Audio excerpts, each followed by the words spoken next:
Para já queria acrescentar mais alguns factos importantes que, de resto, vão dar conteúdo ao programa de hoje. Vamos daqui a pouco analisar o cadastro do condutor desta viatura e, através dessa análise, vamos perceber a atitude deste homem que evitou inicialmente 2 vezes a abordagem da PSP, mesmo depois de serem disparados tiros uma primeira vez, mesmo depois da senhora numa segunda situação ter sido baleada, este homem foge durante vários quilómetros com a mulher ao seu lado mortalmente baleada e só depois é que foi travado novamente com investidas por parte da Polícia de Segurança Pública. Eu presumo que estamos em condições agora, sim, de ouvir e ver esta reportagem. Esta é a viatura dos agentes das equipas de intervenção rápida da Polícia de Segurança Pública que estava à entrada do bairro da Encarnação, no local exato onde foram feitos os disparos contra uma viatura. O condutor em fuga passou pela esquerda, por cima do passeio, e tentou fugir atropelando um operacional. Os agentes dispararam e atingiram uma mulher de 36 anos mortalmente. A autópsia ao corpo da vítima será realizada hoje. A bala com que foi atingida ficou alojada, um pormenor importante que determina o autor do disparo fatal. Até ao momento, todos os agentes que estavam no local foram constituídos arguidos. O condutor da viatura ia levar a companheira ao trabalho e estaria a circular sem carta de condução nem seguro.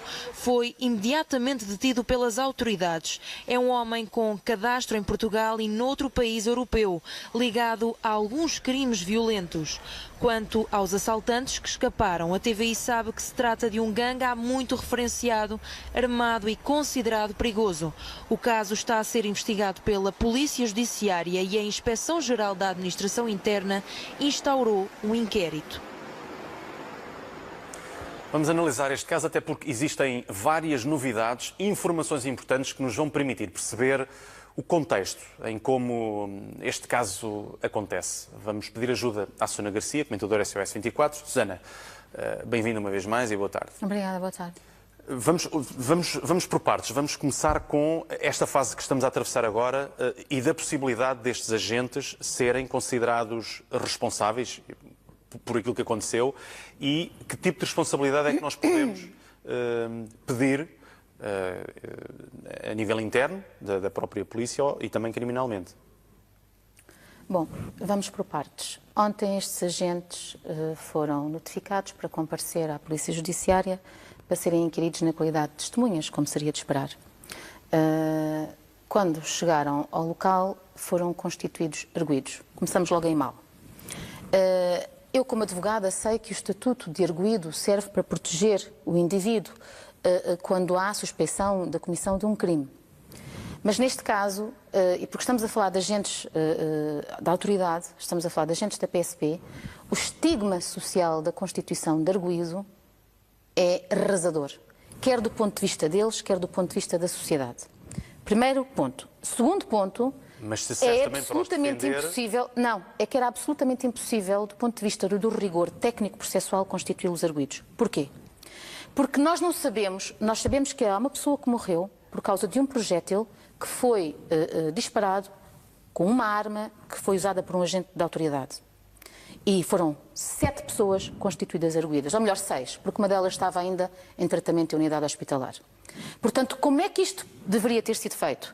Primeiro eram ouvidos como testemunhas e quando o relatório balístico estivesse concluído por parte do Laboratório de Polícia Científica, e nós já sabíamos que a bala estaria alojada na cavidade corporal da pessoa, porque as armas que os nossos agentes policiais usam, normalmente as armas ficam sempre depositadas no corpo, não saem, e portanto, ao ser identificada a arma dentro do corpo da vítima, era fácil, e vai ser fácil, como está a ser já neste momento, porque o cadáver começou a autópsia esta manhã, identificar qual o revólver e qual o agente a que foi adstrito este revólver é que disparou a fatal bala. E, portanto, esse é que depois seria constituído arguido e não todos os outros. Tanto mais até que um deles nem sequer disparou, tanto mais que um deles até inclusive tinha uma shotgun e não era nunca a pessoa que estaria aqui em causa neste processo. Portanto, mal andou o Ministério Público, mal andou a Polícia Judiciária cumprindo ordens do Ministério Público, ordens essas que estavam ligadas apenas e só à pressão mediática e que não servem os interesses do processo. Mesmo assim, há quem critique de forma intensa esta atuação. Nós, antes do programa, enfim, não vou dizer o nome, mas é alguém que é muito crítico em relação à atuação da polícia muitas vezes. Sim. Bom, faz uma comparação de uma situação semelhante que ela passou e que teve um tratamento diferenciado. Eu não perco tempo a ler os comentários da senhora professora Inês Ferreira Leite. Sugiro primeiro que ela faça um estudo lá em casa para saber a distinção entre agentes da PSP e entre guardas da GNR. Passando adiante e falando de coisas que são de facto importantes. As pessoas podem criticar aquilo que quiserem, mas têm que estar informadas e não estão. Eu ontem fiquei chocada com a irresponsabilidade e a cretinice de alguns títulos que eu vi nos meios de comunicação social. Felizmente não são todos, mas foram a maioria. Aquilo que aconteceu, e eu até ouvi pessoas a dizerem que houve um excesso, uma desproporção do uso das armas. Não houve. Na realidade, nos termos do decreto-lei que regulamenta o uso de armas por parte das forças policiais, no artigo 2º e no artigo 3º, é perfeitamente legítimo aos nossos agentes usarem armas, desde que com o princípio da proporcionalidade e da necessidade, e quando o que está em causa é duas coisas fundamentais que estavam neste processo, que era, primeiro, não é possível recorrer a nenhum outro meio para conseguir atingir o mesmo objetivo, segundo, capturar ou deter um indivíduo que está em fuga quando o que está em causa é a suspeição da comissão de um crime punível com pena superior a 3 anos. Que era o caso, porque este indivíduo era suspeito de ter cometido o crime que aconteceu no Pragal Almada. E, Miguel, eu gostaria de dizer uma coisa. Eu sei do que estou a falar porque eu estive no local.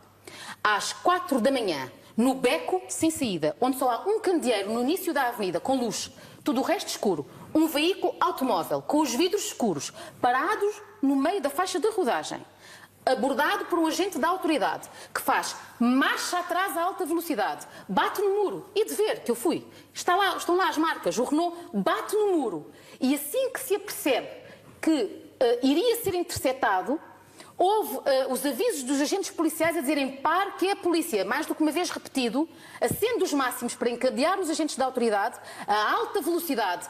Há um meio círculo que está criado. Naquela imagem que vocês passaram, o veículo da PSP, da Brigada de Intervenção Rápida, foi colocado a obstruir a passagem. Mas para os telespectadores lá em casa saberem, não pode obstruir totalmente. E este indivíduo balroou 5 agentes da autoridade, podendo matá-los, podendo inclusive ofender a sua integridade física de forma grave, o que conseguiu ao outro que estava do lado esquerdo, porque galgou o passeio. E, portanto, os tiros foram disparados, todos, como tu disseste muito bem, dos 40 tiros, todos metade para o ar e os outros para o veículo automóvel. No veículo automóvel, aonde? Todos para o motor e para os pneus. Um só projétil atingiu esta pessoa, da parte de trás, fez ricochete porque bateu na mala e foi atingir, não no pescoço, como alguns órgãos de comunicação social irresponsáveis andaram por aí a difundir, mas sim na omoplata. E esta Susana, mulher... vamos agora pedir auxílio, isto no seguimento que está a dizer, para vermos a descrição daquilo que aconteceu, exatamente no local, para que fiquemos com uma ideia no local dos contornos deste momento final. Aliás, momento final não, até porque ontem aquilo que se dizia era que a perseguição tinha terminado ali no bairro e não, afinal, hoje, eu diria em exclusivo, contamos os pormenores exatos de como é que aquilo aconteceu, os disparos feitos pela PSP e onde é que o carro finalmente foi travado pela polícia e com a ajuda da Carolina Rezende Matos, que faz essa descrição. Encontramos-nos na Rua 3 da Encarnação, precisamente no local onde houve a primeira abordagem da Polícia de Segurança Pública a este carro suspeito. O carro estava parado aqui, frente a esta casa, o número 4, que seria a habitação onde residiria esta vítima mortal. E era dentro da viatura que estava um homem, o condutor, e também a vítima do lado do pendura. Nessa altura, a PSP passa, percebe-se que a viatura não tinha as luzes ligadas e que tinha precisamente as mesmas características daquelas que tinham sido via rádio, de uma viatura que estava em fuga. A PSP pertencente ao gangue dos ATM, que vinha de Almada. Nessa altura, a PSP decide abordar o carro, pensando tratar-se desses mesmos suspeitos. Segue aqui, até a esta rua, deixa a carrinha parada de forma a que o carro não tivesse hipótese de fuga e os elementos da PSP saem da carrinha para abordar o condutor. E é nesse momento que o condutor liga os máximos, encandeando os agentes da PSP, PSP e faz cerca de 50 a 60 metros marcha atrás, até lá ao fundo, àquela casa amarela e embate no muro daquela vivenda. O certo é que nesse momento percebe que não tem hipótese de fuga e decide aí investir contra os polícias. Vem a alta velocidade por esta rua, novamente, acabando por encontrar aqui os agentes da PSP tentando albarroar os elementos policiais. Os polícias fazem disparos contra o capô do carro e também os pneus.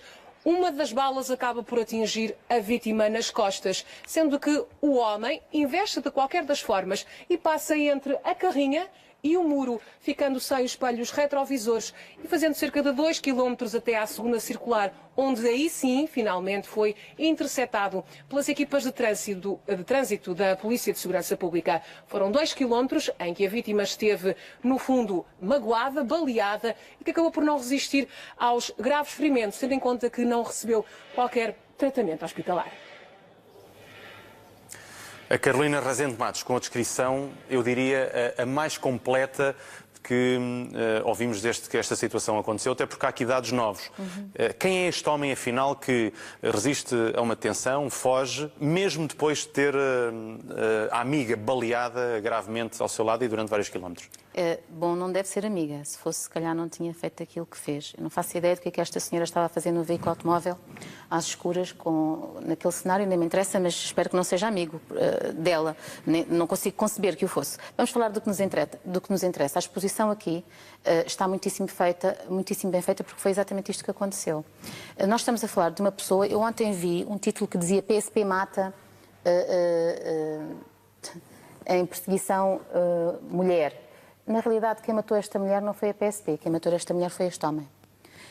E eu gostaria também de dizer lá em casa aos senhores telespectadores que este homem é o zero e viseiro na comissão de crimes. Já agora, esta é a foto da viatura policial. Esta é a foto da viatura policial. E para os telespectadores perceberem, o agente policial, o último que foi abalroado e teve tratamento hospitalar, estava exatamente no espaço entre a viatura automóvel e o passeio. Onde um carro não passaria, de tal forma que o carro até, estão lá as marcas, perdeu os retrovisores. E é esse agente que, inclusive, como havia pouca visibilidade, eles nunca pensaram, porque a PSP não pode obstruir completamente, que ele iria galgar aquela zona. Mas o fulano galga esse passeio, abalroa o agente e foge. Outra viatura da Brigada de Trânsito da PSP manda-o parar, ele não para e só é detido com uma terceira. Mas ele nesse momento já sabe que tem uma pessoa que está a precisar de auxílio no seu veículo. E ele sabia que devia parar o veículo para auxiliar essa pessoa que estava em agonia, em sofrimento, a morrer. E este indivíduo não só não auxilia a pessoa, como não permite que os agentes da PSP a auxiliassem como estariam obrigados. Quando os últimos que fazem de facto a interseção conseguem ver, detê-lo e depois ver que está ali aquela mulher baleada, tentam auxiliá-la, chamam o INEM, mas já não foi possível. Ela morreu no local. E essa morte deve-se a esta pessoa, não aos agentes policiais. E agora dizer ainda uma coisa muito importante, Miguel. Quem é este homem, afinal? Este homem quem é? Este homem já tem cadastro cá em Portugal. E uma das maravilhas que existem no espaço europeu é nós também termos acesso àquilo que as pessoas fazem noutros países. E, portanto, este homem cá já está referenciado por ofensa à integridade física, já está referenciado por condução sem habilitação legal, já está referenciado por crimes contra pessoas, mas na Suíça, por exemplo, está referenciado por furto, por roubo, por fraude informática, por abuso de confiança. É uma panóplia tão grande... Há também um crime de ofensas à integridade de agentes, não é? Sim, ofensa à integridade física a pessoas, ofensa à integridade física a agentes, condução perigosa. Eu tenho uma lista tão grande, eu não faço ideia qual é que é a idade deste indivíduo, mas eu até tenho a certeza que amanhã vamos descobrir ainda mais coisas. Mas para os telespectadores saberem quem é esta pessoa, na Suíça cometeu crimes de roubo, furto, fraude, abuso de confiança, burla informática, danos, difamação, utilização de moeda falsa, violação de domicílio, violação contra agentes da autoridade, denúncia caluniosa, etc, etc e tal. É esta pessoa que ontem os órgãos de comunicação social não souberam conjugar juízo crítico, perguntar o que é que lhe aconteceu. Então eu digo aos telespectadores lá em casa, este senhor esteve presente a prestar declarações e foi-lhe aplicada a medida de coação menos gravosa. Este senhor que cometeu um crime de omissão de auxílio, que neste caso vai ser agravado porque até 2 anos foi ele que causou as circunstâncias que levaram à morte da pessoa e foi ele que obstruiu a possibilidade do auxílio e também não auxiliou, e inclusive eu não consigo compreender como é que estamos num país em que um fulano que abalrou a 5 agentes da autoridade chega a atingir um deles que teve tratamento hospitalar, não está indiciado pela comissão de um crime de ofensa à integridade física qualificado por causa da qualidade do agente nos termos do 132, número 2, a linha L. Eu não consigo compreender como é que uma pessoa desta está com termo de identidade e residência. E acho inacreditável os juízos condenatórios que foram feitos ontem por muitas pessoas, inclusive algumas com responsabilidades que não o deveriam ter feito, porque há uma coisa que eu gostaria que as pessoas soubessem. As pessoas sabem, aliás, que o Ministério da Administração Interna soubesse e que a Ministra da Justiça soubesse. Honra-lhe seja feita que, aliás, é das melhores Ministras da Justiça, se não mesmo a melhor que nós já tivemos até agora. É que o povo português não vai tolerar um segundo Hugo Hernano. Nós, cidadãos, não vamos tolerar um segundo Hugo Hernano. A sentença que ele foi alvo, vergonhosa, que contraria e colheu o repúdio da maioria das pessoas decentes deste país, a 9 anos de prisão, por aquilo que ele fez no exercício dos seus deveres e para manter a paz pública, a segurança, não vai proceder. Não vamos ter um segundo Hugo Hernano. Se não compreenderam o facto do povo ter se unido para conseguir pagar a indenização a que ele foi condenado, para entregar essa mesma indenização a um fulano que não é um pai, é um progenitor, que levou uma criança menor para cometer um crime e inclusive é a mãe que permitiu que isso acontecesse, então estes políticos não perceberam nada daquilo que pensa o povo português. Por falar em políticos, vamos ouvir as primeiras declarações do Ministro da Administração Interna, que comentou este caso esta manhã e afirma que todas as forças de segurança estão bem coordenadas e que tudo, na verdade, apesar disto, será apurado. E tudo será apurado. Determinei de imediato a intervenção da IGAI e respeitaremos e teremos em atenção as conclusões, mas também sabendo que é fundamental a mobilização de todas as forças de segurança. Ontem foi a PSP, mas todas as forças de segurança estão tão bem coordenadas numa resposta a fenómenos que têm atingido uma dimensão que exige uma resposta coordenada. Mas nos últimos 10 anos foram mortas 31 pessoas por agentes da Polícia de Segurança Pública e por militares da GNR, mortes que acontecem na sequência de operações policiais. Os dados são do relatório das atividades de 2016 da Inspeção-Geral da Administração Interna. O mesmo relatório informa ainda que 15 pessoas foram mortas por militares da GNR e 16 por elementos da Polícia de Segurança Pública. Um balanço que surge e que quase obrigatoriamente é feito na sequência daquilo que aconteceu durante o dia de ontem após uma perseguição policial. Faz sentido, Susana, fazer estas retrospectivas? Eu acho de uma cretinice absurda que exatamente depois deste incidente se venha dizer que os agentes e as forças de segurança deste país mataram 31 pessoas no exercício das suas funções. Eu gostaria... São números que existem e que têm de ser comparados. Com certeza, não é? Mas eu gostaria também que se fizesse a comparação em contraditório do resto. Porque se nos últimos anos morreram, de facto, 31 pessoas às mãos das nossas forças policiais, morreram 37 agentes policiais no exercício das suas funções. No relatório de 2015, para que as pessoas saibam lá em casa, 600 agentes foram vítimas de agressões físicas. 128 foram vítimas de tentativas de homicídio. 116 homens que zelaram pela nossa segurança e pela nossa liberdade ficaram com incapacidades permanentes, parciais, para o resto da vida, no exercício das suas funções. Para nós, 3 ficaram com incapacidades permanentes absolutas. E eu gostaria também de recordar que o ano em que morreram mais pessoas, mais agentes, foi no ano de 2005. E 4 deles, de uma só assentada, morreram na Amadora, que é exatamente a comarca que este ano mais acusa os nossos agentes policiais da comissão de diversos pseudo-ilícitos que eu ainda estou para ver provar. Portanto, se querem dizer que morreram 31 pessoas, que aliás gostaria também que indicassem quem são elas, o que fizeram e porquê é que morreram, porque eu sei quem são os homens que morreram. Esses 37 agentes que morreram nos últimos anos, eu sei quem são. São pessoas que estavam a zelar pela paz pública e pelo cumprimento da lei. Os outros não. Estava há pouco a fazer aqui a contextualização condutor da viatura, voltando ao facto de ontem. Que foi em paz do senhor ontem, com o termo de identidade. Há a possibilidade do Ministério Público pedir, ou ser aqui enquadrável ontem, crimes mais graves, como estávamos aqui a falar, e ele ser responsabilizado diretamente pela morte em causa da senhora? Sem dúvida. Eu ouvi pessoas a falarem ontem da acusação do agente policial. Depois diziam dos. É só um, só vai poder ser um. Mas pronto, a ignorância leva a isto. Eu não sei se é ignorância. Mas ontem ainda não sabiam pormenores sobre aquilo que aconteceu. Ontem toda a gente sabia que havia uma pessoa só que tinha morrido com uma bala. Portanto, não podiam ser os agentes, era o agente por apurar. Em relação a este indivíduo, manifestamente ele cometeu um crime de ofensa à integridade física qualificada. Pelo menos. E uma tentativa em relação aos outros 5 agentes. E cometeu um crime de omissão de auxílio. E dizer ainda uma outra coisa, para os telespectadores verem bem como é que funciona a nossa justiça, ou como é que ela não funcionou ontem, este indivíduo ontem estava apenas indiciado de um crime de condução sem habilitação legal. E o processo baixou o inquérito. Só. Mas depois, por causa de alguma pressão que existiu, lá então subiu o processo outra vez ao diabo para se investigar mais coisas.